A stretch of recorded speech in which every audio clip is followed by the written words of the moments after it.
Hello আমার ছোট ভাই বোনেরা, কেমন আছো তোমরা সবাই? আশা করি সবাই অনেক ভালো আছো। তোমাদের সকলকে তোমাদের ইউটিউব চ্যানেল বাংলা ম্যাথস 2.0-তে স্বাগত জানাই। আজকে তোমাদের ক্লাস 7-এর অঙ্ক করাবো। ক্লাস 7-এর পূর্বপাঠের পুনরালোচনা যে চ্যাপ্টারটা চলছিল, তো গত ক্লাস আমি কোষে দিকে 1.4-এর 9 পর্যন্ত অঙ্ক দিয়ে দিয়েছিলাম।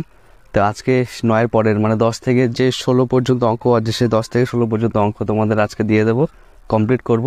তো যারা গত ক্লাসটা দেখোনি তারা অবশ্যই সেই গত ক্লাসের ভিডিওটি দেখে নিও। আমি এই ভিডিও ডিসক্রিপশনে সেই ভিডিওর লিঙ্কটি দিয়ে দেবো। ওই ভিডিওটা দেখে তারপরে এই ভিডিওটা কন্টিনিউ করো, ঠিক আছে? তো চলো শুরু করা যাক। 10-এর অঙ্কটা, হোমিওপ্যাথি ওষুধ রাখার বাক্সে 1225টি শিশি রাখার ঘর আছে। ঘরগুলি এমনভাবে সাজানো আছে যে যতগুলি সারি আছে প্রতি সারিতে ততগুলি ঘর আছে। হিসাব করে দেখি বাক্সে কতগুলি সারি আছে। তার মানে কি, মোট শিশি রাখার ঘর আছে 1225টি। তাহলে ঘরগুলি এমনভাবে সাজানো আছে যতগুলি সারি আছে প্রতি সারিতে ততগুলি ঘর আছে। তাহলে কি জিনিসটা এরকম, মানে যতগুলি আমার সারি আছে তত সারিতে আমার তত ঘর আছে। কেমন? তাহলে দেখো এইদিকেও 3টে এদিকেও 3, তার মানে 3 গুণ 3 টোটাল যেটা দেওয়া থাকবে, তাহলে টোটাল থেকে আমি একটা বার করব। তাহলে সেটা কি, মানে 3-এর স্কোয়ার করলে 9 পাবো, তার 9টা দেওয়া আছে, তার 9-এর বর্গমূল করলে আমি 3 পাবো, তাই তো? তাহলে আমাকে টোটালটা দেওয়া আছে, তাহলে আমাকে সিঙ্গেল বার করতে হবে। টোটাল কি দেওয়া আছে, যে 1225টি শিশি রাখার ঘর আছে, তার মানে এই ঘর টোটাল আছে 1225টি। তাহলে কি লিখব, মোট শিশি রাখার ঘর আছে কয়টি, 1225টি। আচ্ছা, এবার কি লিখব, যে যতগুলি সারি আছে আমি মুখে বলছি, তোমরা লিখে নাও। হ্যাঁ, যতগুলি সারি আছে প্রতি সারিতে ততগুলি ঘর আছে। যেহেতু বলে এটা লিখবো, যেহেতু যতগুলি সারি আছে প্রতি সারিতে ততগুলি সুতরাং বাক্সে সারি আছে। কি হবে, মোট আমার শিশির রাখার ঘর আছে 1225টি। তাহলে এর বর্গমূল করলে, তার মানে কি, আমি এর বর্গমূল করলে শিশির আকার ঘর পাবো। তাহলে শিশির আকার ঘর যতগুলো ততগুলোই তো সারি আছে, তাই না, এক একটা লাইনে। ঠিক আছে, তাই এর বর্গমূল করলে আমি দুটো অ্যান্সারই পেয়ে যাব। আচ্ছা, ভাগ প্রক্রিয়ার সাহায্যে আমরা বর্গমূল কীভাবে করে, প্রথমে দাগ টানবো, ডান দিক থেকে দুটো করে ঘর সংখ্যা আলাদা করব। প্রথমে বাদিক থেকে অঙ্ক শুরু করব, বাদিকে আছে 12, তাহলে 12কে কী করে ভাগ করব, যত সংখ্যা দিয়ে দেবো ভাগ তাকে তত দিয়ে গুণ করব। 3 দিয়ে দিলে 3 তিরিকা 9 হবে, 4 দিয়ে দিলে 4 4 16 হবে। যেহেতু এখানে 12 আছে, তাহলে 12 তার মানে 3 দিয়ে যাবে, 3 তিরিকা 9। এবার বিয়োগ করব, 9 আর 3-এ 12, পাশে 25 নেমে যাবে, দুটো করে সংখ্যা নামে, তাই জন্য আমি দুটো করে আলাদা করেছিলাম। কেমন? এবার কি করব, 325 আসলো, এইবার এখানে যত আসলো তার ডবল আমি এখানে বসাবো, তাহলে 3-এর ডবল হয়ে যাবে 6। আচ্ছা, এইবার এখানে যত সংখ্যা দেব তাকে তত দিয়ে গুণ করব। এবার যেহেতু 325 আছে, শেষে 5 আছে, তার মানে 5 আছে মানে কি, 5-এর স্কোয়ার একমাত্র 5 5 25, শেষে 5 আসে, শুধুমাত্র এখানে 5 হবে, তাই তো? তাহলে দেখো 5 দিয়ে দেখো সরাসরি মিলে যাচ্ছে। কেন, এটা ডাইরেক্ট মিলবে তো, যদি না মিলতো তাহলে সেই ক্ষেত্রে আলাদা করে দেখতে হতো, যে 2 দিয়ে দিলে কত হয়, 3 দিয়ে দিলে কত হয়। এখানে যেহেতু সংখ্যাটা মিলে যাবে, তাই আমরা দেখতে হবে যে লাস্টে কত সংখ্যা আছে, সেই হিসাবে এখানে সংখ্যা বসাবো। তাহলে 5-এর স্কোয়ার করলে 25 আসে। এবার 5 মানে 65, 65কে 5 দিয়ে গুণ করো, দেখো এইটাই আসবে, 5 5 25, সাথে 2, 5 6 30, আর 2 32 হয়ে গেল। তার মানে এখানে 5 মানে এখানেও 5, 325। তাহলে উত্তর কোনটা নেব, এইটা নেব, 65 কিন্তু নেব না, 35 নেব, সুতরাং 35টি। এবার আলাদা করে উত্তর লিখব, যে বাক্সে সারি আছে মোট 35টি। ঠিক আছে, আশা করি বোঝা গেছে। চলো 11 অঙ্ক করি। দেখো এবার 11 অঙ্কটা কি আছে, 3টি ধনাত্মক পূর্ণ সংখ্যা, প্রথম ও দ্বিতীয় সংখ্যার গুণফল 40, দ্বিতীয় ও তৃতীয়র গুণফল 48 এবং প্রথম ও তৃতীয়র গুণফল 32। তাহলে সংখ্যা 3টি কী কী সেটা হিসাব করি। আচ্ছা, এই অঙ্কটা অনেকভাবে করা যায়, আমি তোমাদের একটা নিয়ম দেখিয়ে দিচ্ছি। ঠিক আছে, তাহলে এখানে প্রথম সংখ্যা গুণ দ্বিতীয় সংখ্যা দেওয়া আছে, লিখবো। তারপরে কি দেওয়া আছে, দ্বিতীয় গুণ তৃতীয়, তারপরে তৃতীয় গুণ প্রথম। আচ্ছা, প্রথম দ্বিতীয় গুণফল কত দেওয়া আছে, 24 48 24 48 32। তাহলে দেখো এটা দুভাবে করা যায়, এটা প্রথমে এটার সাথে এটা ভাগ করেও করা যায়। আচ্ছা, যেহেতু এটা বর্গমূলের অঙ্ক, তাহলে আমরা কি বর্গমূল যেভাবে করতে হবে সেইভাবে আমরা করি। তাহলে কি করব, দেখো এইটা প্রথম গুণ দ্বিতীয়, দ্বিতীয় গুণ তৃতীয়, তৃতীয় গুণ প্রথম। তাহলে আমরা কি করব, এই যে সংখ্যাগুলো আছে না, এটা এটা এটা এটা সবগুলোকে আমরা গুণ করে দেবো। কীরকম, প্রথম গুণ দ্বিতীয়, পরেরটাও গুণ করব, দ্বিতীয় গুণ তৃতীয়, তারপরেরটা 3 নম্বরেরটাও গুণ করব, তৃতীয় গুণ প্রথম, তাই তো? তাহলে দেখো এইটা প্রথম গুণ দ্বিতীয়, দ্বিতীয় গুণ তৃতীয়, তৃতীয় গুণ প্রথম, এগুলো গুণ হলো মানে কি সংখ্যাগুলো তো গুণ হবে, 24 গুণ 48 গুণ 32। আচ্ছা এবার দেখো এখানে একটা জিনিস খেয়াল করো, প্রথম সংখ্যা দুবার চলে আসলো, এই একটা প্রথম সংখ্যা, এই একটা প্রথম সংখ্যা, দ্বিতীয় দুবার চলে আসলো, তৃতীয় দুবার চলে আসলো। তাহলে আমরা কীরকম জানি, যদি আমরা এরকম করি এ গুণ এ, তার মানে কি সেটা এ গুণ এ মানে এ স্কোয়ার হয়ে যায়, যেমন 2 গুণ 2 মানে 2 স্কোয়ার, 3 গুণ 3 মানে 3 স্কোয়ার, স্কোয়ার গুণ মানে বর্গ, তাই তো? 3 গুণ 3 মানে 3 বর্গ। তাহলে যেহেতু দুটো সংখ্যা গুণ গুণ করে আছে, তাহলে আমরা কি হবে, প্রথম স্কোয়ার হয়ে যাবে, দ্বিতীয় স্কোয়ার হয়ে যাবে, তৃতীয় স্কোয়ার হয়ে যাবে। সুতরাং এটাকে কি করবো, এবার এগুলোকে ভাঙবো। কেমন? 24কে কীরকমভাবে ভাঙবো, আমরা উৎপাদকের সাহায্যে যখন লসাগু করেছিলাম আমরা এরকমভাবে ভেঙেছিলাম। 24কে মৌলিক সংখ্যা দিয়ে ভাঙবো, প্রথমে 2 দিয়ে দেবো, 12 দুগুণী 24, তারপর আবার 2 দিয়ে 6 দুগুণী 12, 2 দিয়ে 3 দুগুণী 6, তার মানে 24কে পেলাম কি 2 গুণ 2 গুণ 2 গুণ 3, মানে সব কটা সংখ্যাকে এরকমভাবে ভেঙে দেবো। দেখো 24কে কী করা যায়, 48কে কী করা যায়, 48কে করা যায় 24 গুণ 2, 24 দুগুণে 48, তাহলে কী করো 24 2 2 2 2 2 2 3, এটা মুছে দিই। তাহলে এইটুখানি পেলাম হচ্ছে 24, তা 24 গুণ 2 হবে তো, তাহলে তো 48 হবে। 32কে একইভাবে ভাঙবো, কত হবে 16 দুগুণী 32, মানে 2 গুণ 16, 16কে কী লিখতে পারি 8 দুগুণী 16, 2 গুণ 8, 8কে আমরা কী করতে পারি আবার, দেখো এইটা 2 দুগুণী 4, 4 দুগুণী 8, 8 দুগুণী 16, 16 দুগুণী 32, এটা করলে 32 আসবে। মানে কি করলাম আমি, এই পুরো সংখ্যাটাকে সম্পূর্ণ আমি ভেঙে দিলাম, মৌলিক সংখ্যা আকারে ভেঙে দিলাম। কেন ভেঙে দিলাম সেটা এখনই বুঝতে পারবে। দেখো এবার প্রথম স্কোয়ার, দ্বিতীয় স্কোয়ার, তৃতীয় স্কোয়ার, এগুলো কি হয়ে যাবে, তিনটে যেহেতু, মানে কি যদি এ স্কোয়ার গুণ বি স্কোয়ার হয়, তাহলে আমরা কি লিখতে পারি এ বি তার হোল স্কোয়ার, এইভাবে আমরা লিখতে পারি। কেমন? তাহলে সেটা একইভাবে লিখবো। সুতরাং প্রথম গুণ দ্বিতীয়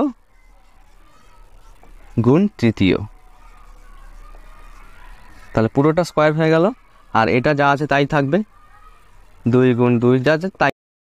আচ্ছা এবার দেখো, মনে করো এ স্কোয়ার যদি 4 হয়, হ্যাঁ, তাহলে এ আমরা কি লিখতে পারি, তাহলে এ স্কোয়ার যদি, তার মানে এর বর্গ করলে আমরা 4 পাবো, তাহলে এটা কত, নিশ্চয় 2 গুণ 2, তাই না?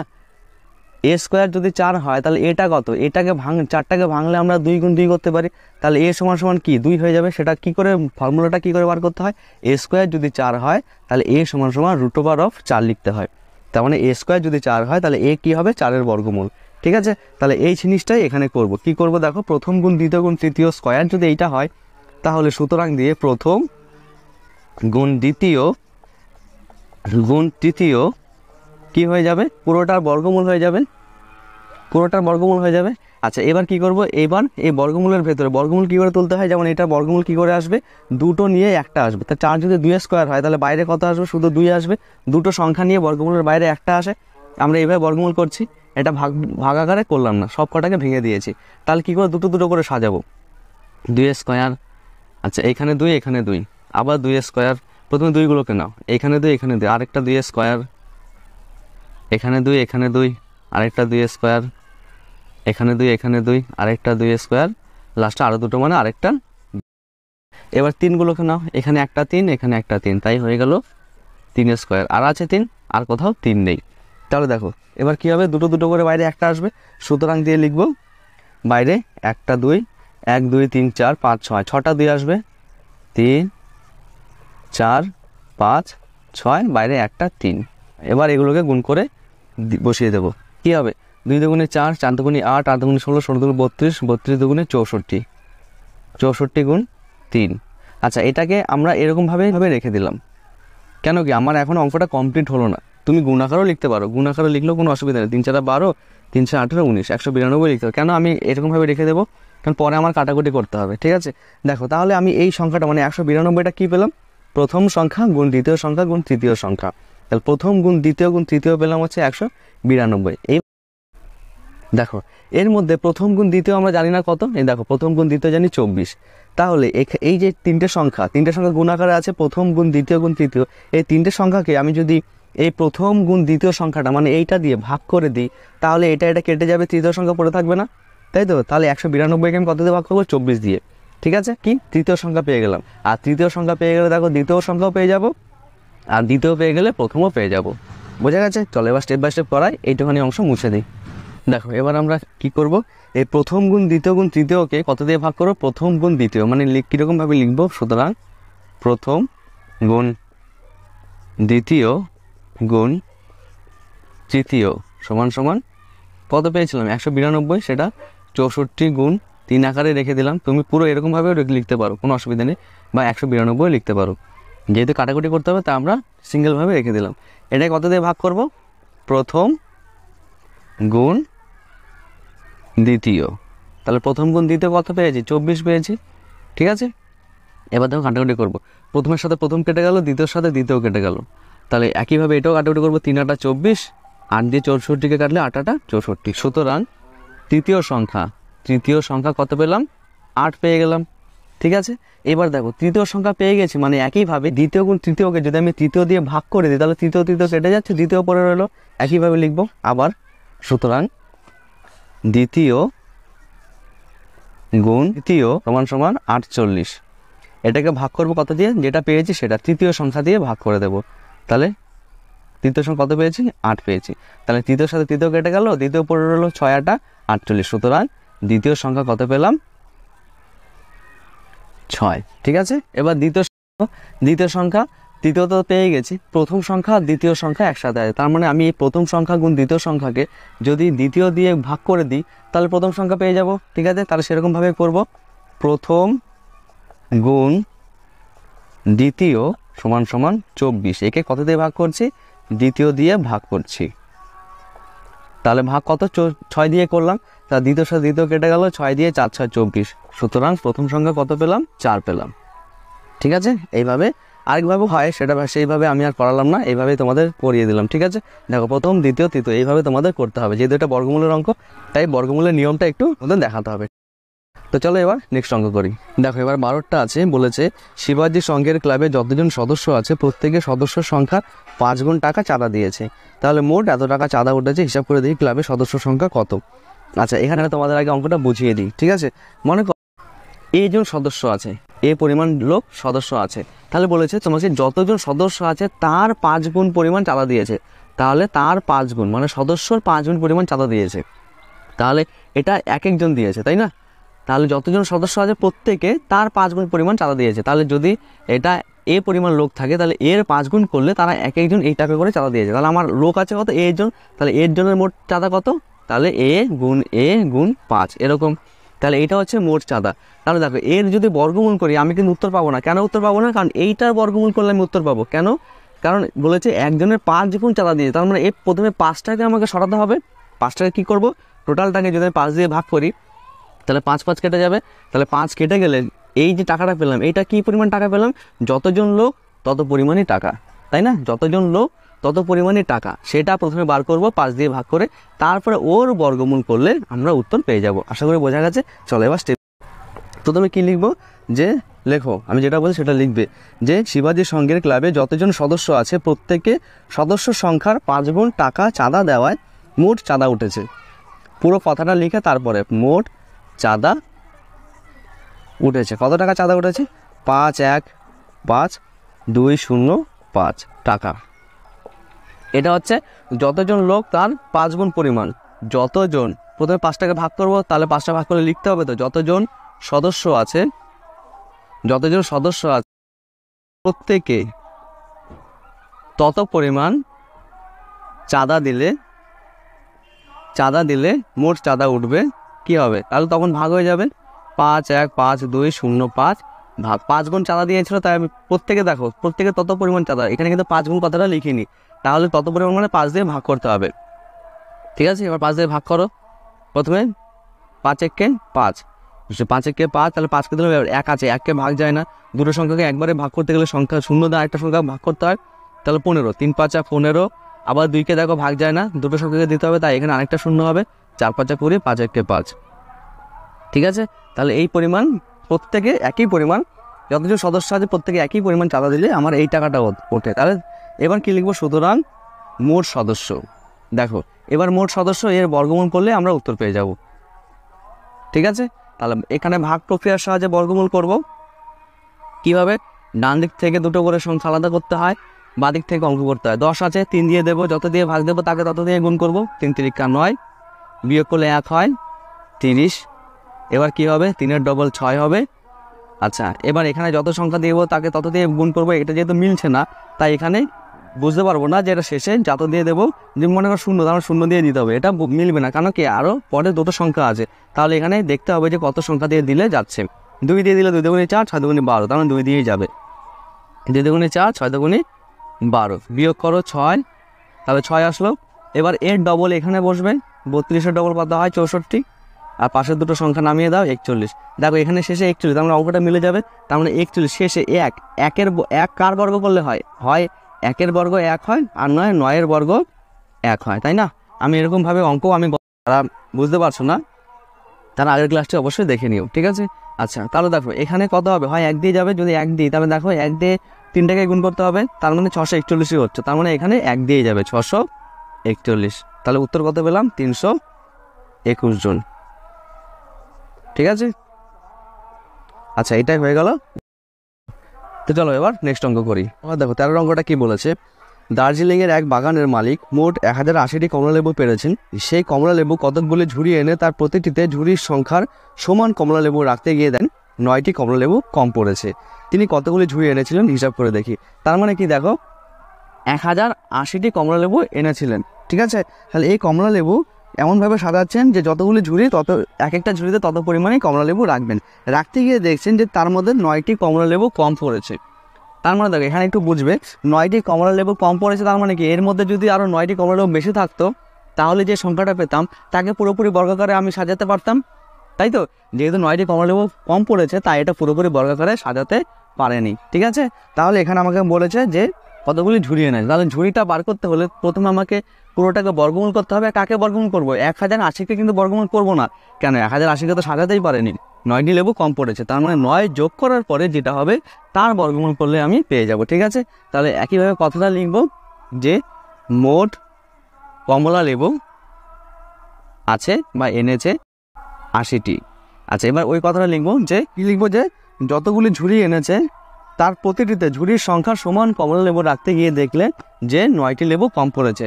সুতরাং মোট ঝুড়ির সংখ্যা ডাইরেক্ট লিখে দেবো, মোট ঝুড়ির সংখ্যা কী হবে? বর্গমূল করবো ডাইরেক্ট, 1080 যোগ 9, মানে এই সংখ্যাটার বর্গমূল করলেই উত্তর পেয়ে যাব 1089। তাহলে একইভাবে বর্গমূল করো, 3 দিয়ে দেবো, 3 তিরিকা 9, বিয়োগ করলে 1, 8 9 নামলো। এবারে 3-এর ডবল 6, এখানে 9 আছে, হয় 3-এর স্কোয়ার 9 হয়, 3 তিরিকা 9, আর একটা 7-এর স্কোয়ার 9 হয়, 7 7 49। তার মানে এখানে যদি 3 দিই, 3 দিয়ে মিলে যাচ্ছে, দেখো 3 তিরিকা 9, 3 6 18 মিলে গেল। উত্তর কত পেলাম? 33। সুতরাং মোট ঝুড়ি আছে 33টি, ঠিক আছে? চলো এবার 14 অঙ্ক দেখো। এবার 14 অঙ্কটা কি আছে? বকুলতলার একটি পুকুর সংস্কার করতে পঞ্চায়েত যতজন লোক নিযুক্ত করেছিলেন তারা ততদিন কাজ করে মোট 12,375 টাকা পেয়েছেন।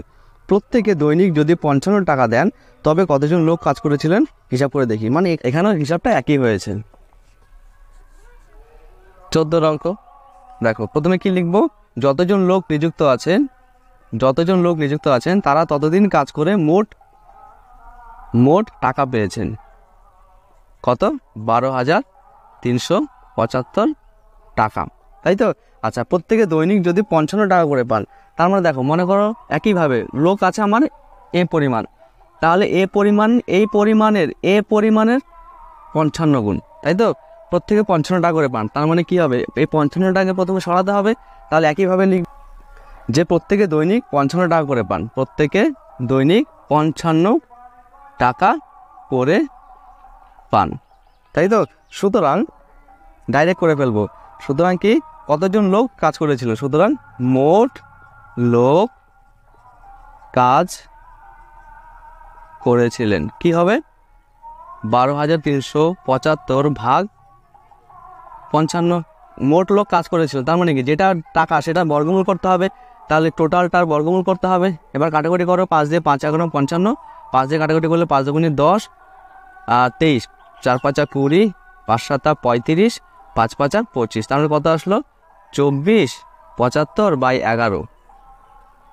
কাটাকুটি করো, 11 দুগুণে 22, 22 থেকে 24 মানে 11 দুগুণে 22, 5 11 55, সুতরাং কত আসবে 225। আর 225 কার বর্গমূল? 15 বর্গ, 5 5 25, আর দেখবে বেরিয়ে যাবে। ঠিক আছে, বর্গমূল করে দেবে, 225 বর্গমূল করবে, যেভাবে করো সেভাবে হয়ে যাবে।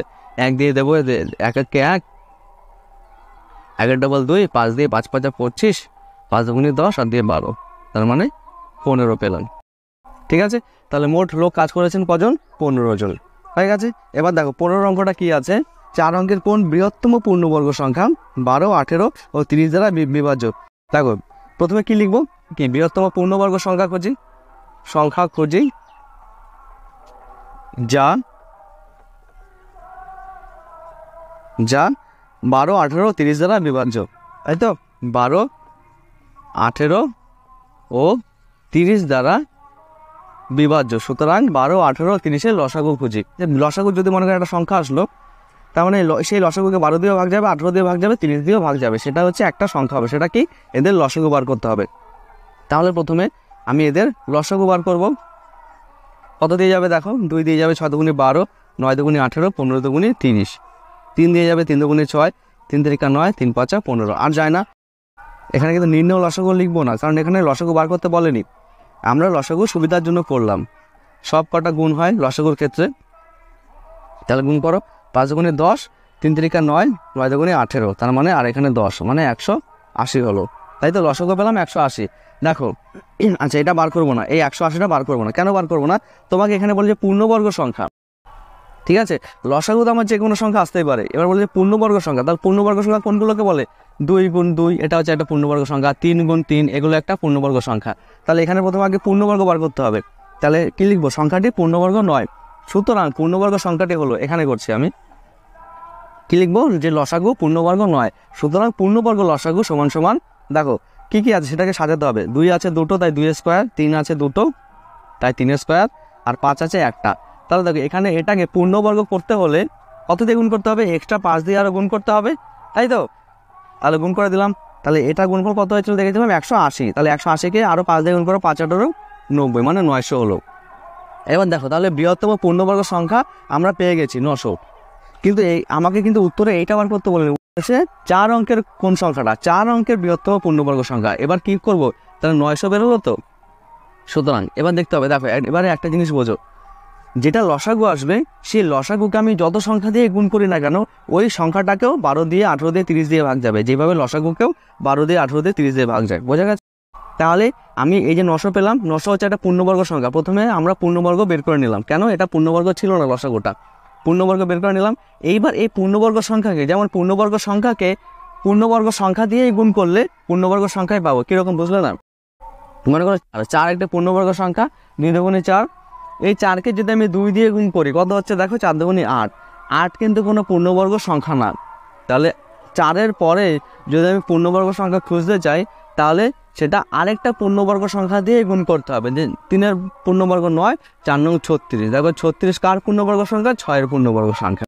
তাই সেটাই বলতে চাইছি যে পূর্ণবর্গ সংখ্যাকে পূর্ণবর্গ সংখ্যা দিয়েই গুণ করলে পূর্ণবর্গ সংখ্যায় পাওয়া যাবে। তাহলে এখানে তোমাকে 4 অঙ্কের বের করতে বলেছে, এটা তো 4 অঙ্কের না, এটা 3 অঙ্কের হয়ে গেল। তাহলে প্রথমে কি করব? পূর্ণবর্গ সংখ্যা দিয়ে এক একটা দিয়ে গুণ করে দেখতে হবে যে কোথায় 4 অঙ্কের আসছে। প্রথমে 2-এর বর্গ 4, তারপরে 3-এর বর্গ 9, তারপরে 4-এর বর্গ 16, এইভাবে গুণ করে দেখতে হবে। দেখো কত আসে? 4 নং 36, 2টো শূন্য, 4 অঙ্কে চলে আসলো। কিন্তু এখানে বলেছে তোমাকে 4 অঙ্কের বৃহত্তম, মানে 4 অঙ্কের সব থেকে বড় সংখ্যা বার করতে হবে, ঠিক আছে? আচ্ছা, এখানে বৃহত্তম সংখ্যাটা হবে না, এখানে বৃহত্তম সংখ্যাটা হবে না, এখানে শুধু হবে পূর্ণবর্গ সংখ্যা খুঁজি যা 12, 18, 30 দ্বারা বিভাজ্য, ঠিক আছে? বৃহত্তম সংখ্যা 4 অঙ্কের বলেছে। তাহলে দেখো 4 অঙ্কের বৃহত্তম সংখ্যা কি হবে? এটা 4 অঙ্কের পেয়ে গেছি। এবার দেখি এটা বৃহত্তম নাকি। এটা দেখো কত হয়? 9 নং 81, 2টো শূন্য, এটাও 4 অঙ্কের, তার মানে এর থেকেও বড় এটা আছে। এবার এটা দেখো 4 অঙ্কের আসে নাকি। 16 দিয়ে গুণ করে 9-কে, 6 নং 54, হাতে 5, 9-কে 9, 9 আর 5 14, 2টো শূন্য, দেখো এটা 5 অঙ্কের হয়ে গেল। দেখো 4 দিয়ে গুণ করলে 3600, সেটাও লসাগু দিয়ে গুণ করেছে, তার মানে লসাগু দিয়েও ভাগ যাবে, আর 12, 18, 30 দিয়েও ভাগ যাবে। এটা 4 অঙ্কের আছে, কিন্তু এর থেকেও বড় আছে এইটা। তাহলে এর পরেরটা 5 অঙ্কের হয়ে যাচ্ছে, তার মানে 4 অঙ্কের বৃহত্তম পূর্ণবর্গ সংখ্যা কোনটা পেলাম, এইটা পেলাম। তাহলে উত্তর লিখবো কি 4 অঙ্কের বৃহত্তম পূর্ণবর্গ সংখ্যা 8100, যা 12, 18 ও 30 দ্বারা বিভাজ্য। বোঝা গেছে? এবার চলো পরের। দেখো এবার 16টা বলেছে 5 অঙ্কের কোন ক্ষুদ্রতম পূর্ণবর্গ সংখ্যা 15, 20 ও 25 দ্বারা বিভাজ্য। কি বলেছে? 8, 15, 20 ও 25 দ্বারা বিভাজ্য। দেখো এখানে আগেরটা বলেছে বৃহত্তম পূর্ণবর্গ সংখ্যা, এখানে ক্ষুদ্রতম, মানে একইভাবে আগে লসাগু করবো, লসাগু পূর্ণবর্গ হবে না, দেখতে হবে কোন সংখ্যাটা গুণ করতে হবে, প্রথমে পূর্ণবর্গ সংখ্যাটা বার করে নেব। তারপরে বলেছে যে 5 অঙ্কের, এবার একইভাবে ওই পূর্ণবর্গ সংখ্যাকে এক একটা পূর্ণবর্গ সংখ্যা দিয়ে গুণ করতে হবে। দেখ প্রথমে 4 অঙ্কের আসবে, তারপরে 5 অঙ্কের আসবে। আমরা দেখেছিলাম কি একটা 4 অঙ্কের এসছো, তারপরে 4 অঙ্কের এসছো, তারপরে 5 অঙ্কের হয়ে গেছিলো। তাহলে 4 অঙ্কের বৃহত্তম বলেছিল, তাই আমরা এইটা নিয়েছিলাম। কিন্তু এখানে দেখো 5 অঙ্কের ক্ষুদ্রতম, তার মানে কোনটা হবে? এই পরেরটা হবে, যেটা ফার্স্টে পেয়েছিলাম 5 অঙ্কের সেটাই। তাহলে একইভাবে স্টেপ বাই স্টেপ করতে থাকি। দেখো তাহলে কি লিখবো, কি পূর্ণবর্গ সংখ্যা খুঁজি যা 18, 15, 20 ও 25 দ্বারা বিভাজ্য। তার মানে 18, 15, 20 ও 25-এর লসাগু নির্ণয় করি বা বার করি। এবার একইভাবে লসাগু বার করব, কত দিয়ে যাবে দেখো, প্রথমে 2 দিয়ে দিই, 4 দুগুণি 8। লসাগুর ক্ষেত্রে আমার সবগুলোকে না গেলেও দেওয়া যায়, 10 দুগুণি 20, 25কে যায় না, 25 25ই রইল। এবার 5 দিয়ে যাবে, 4 পরে রইল, 3 5 15, 5 দুগুণি 10, 5 5 25। আবার দেখো 2 আর 4-এর মধ্যে যাবে, 2 দুগুণি 4, 3 এর 3, 2 1 2, 5 এর 5। তাহলে লসাগু কত বেরোলো দেখো,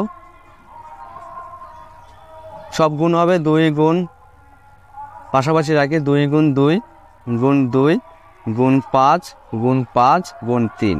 ঠিক আছে, আমার সুবিধার জন্য পাশাপাশি রাখলাম। তাহলে এটা কি পেলাম, এভাবে সাজাও বর্গরূপে। 2 আরেকটা 2 নেই, তাই 5 স্কোয়ার, আর যেটা নেই সেটা পাশে রেখে দিলাম, 2 আর 3 রেখে দিলাম। তাহলে দেখো এবার লিখতে হবে যে লসাগু পূর্ণবর্গ সংখ্যা না, সুতরাং পূর্ণবর্গ সংখ্যা খুঁজি। 2 স্কোয়ার গুণ 5 স্কোয়ার, 3 দুগুণি 6, তার মানে 6, আরেকটা 6 দিয়ে গুণ হবে, তাই তো। তাহলে দেখো এই লসাগুর মধ্যে কি কম ছিল, একটা 6 কম ছিল, তাই 6 দিয়ে গুণ করলে সেটা পূর্ণবর্গ হয়ে যাবে।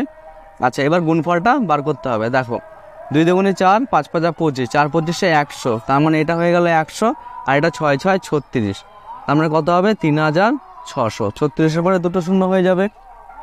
এটা দেখো 4 অঙ্কের আসলো, তাহলে আমাকে তো 4 অঙ্কের বার করতে বলেনি, 5 অঙ্কের বার করতে বলেছে। সুতরাং 3600-কে একইভাবে গুণ করতে হবে। প্রথমে 2 স্কোয়ার 4 দিয়ে গুণ করব, তারপরে 2 স্কোয়ার 3 স্কোয়ার 9 দিয়ে গুণ করব। দেখো কত হচ্ছে, 4 0 0 4 0 0, 4 6 24, সাথে 2, 3 4 12, 13। এখানে চলে আসলো 5 অঙ্কের সংখ্যা, তাহলে 9 দিয়ে গুণ করলে তো সেটাও 5 অঙ্কেরই আসবে, সেটা এর থেকে বড় হবে। তার মানে এর নিচে কোনটা আছে, 3600। তাহলে এর নিচে 3600, আর 3600-র ওপরে 5 অঙ্কের সেটা হয়ে যায় 14400। তার মানে উত্তর হয়ে যাবে 14400। ঠিক আছে, এবার উত্তর লিখব যে 5 অঙ্কের ক্ষুদ্রতম পূর্ণবর্গ সংখ্যাটি হলো 14400, যা 8, 15, 20 ও 25 দ্বারা বিভাজ্য। ঠিক আছে, তো ফ্রেন্ডস তোমাদের পূর্বপাঠে পুনরালোচনা চ্যাপ্টার 1.4 কমপ্লিট হয়ে গেল। এর পরের দিন জ্যামিতিটা আছে, পরের চ্যাপ্টার বসে দেখি 1.5, সেটা শুরু করব, আর সেটা একটা ক্লাসে আশা করব দেওয়ার। তো ভিডিও ফ্রেন্ডস আজকে এই পর্যন্ত। যদি ভিডিও ভালো লাগে অবশ্যই চ্যানেলটিকে সাবস্ক্রাইব করে তুমি এই চ্যানেলের একটি নতুন সদস্য হয়ে যাও, আর তোমাদের বন্ধুদের সাথেও ভিডিওটি শেয়ার করে দিও। আবার দেখা হচ্ছে নতুন একটি ভিডিও নিয়ে, ততক্ষণ